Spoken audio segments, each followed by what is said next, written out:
అంటాడు, నన్ను చిక్కించున్నట్టుకై శత్రువులు రహస్యముగా ఒడ్డిన వలలో నుండి నన్ను తప్పింపుము.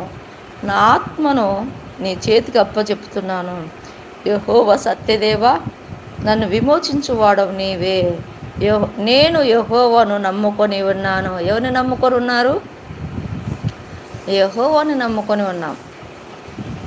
అందుకే ఆయన సత్యదేవుడు కాబట్టి, ఆయన మంచి దేవుడు కాబట్టి, ఆయన మనల్ని చీకటిలో నుండి వెలుగులోకి నడిపించాడు కాబట్టి, మనల్ని ఎన్ని రకాలుగా శత్రువులు చిక్కించుకోవాలని ఎన్నో రకాలుగా పన్నాగాలు పడతా ఉంటారు. ఎన్నో విధాలుగా వాళ్ళ పెదవులతో మాట్లాడుతూ ఉంటారు. వీళ్ళు బ్రతుకుతున్నారే, వీళ్ళు చనిపోలేదే, వీళ్ళు బాగుపడుతున్నారే అని సంతోషంగా ఉండేవాళ్ళు చాలా తక్కువ. గుర్తుపెట్టుకోండి, ఈ లోకమంతా మాయా.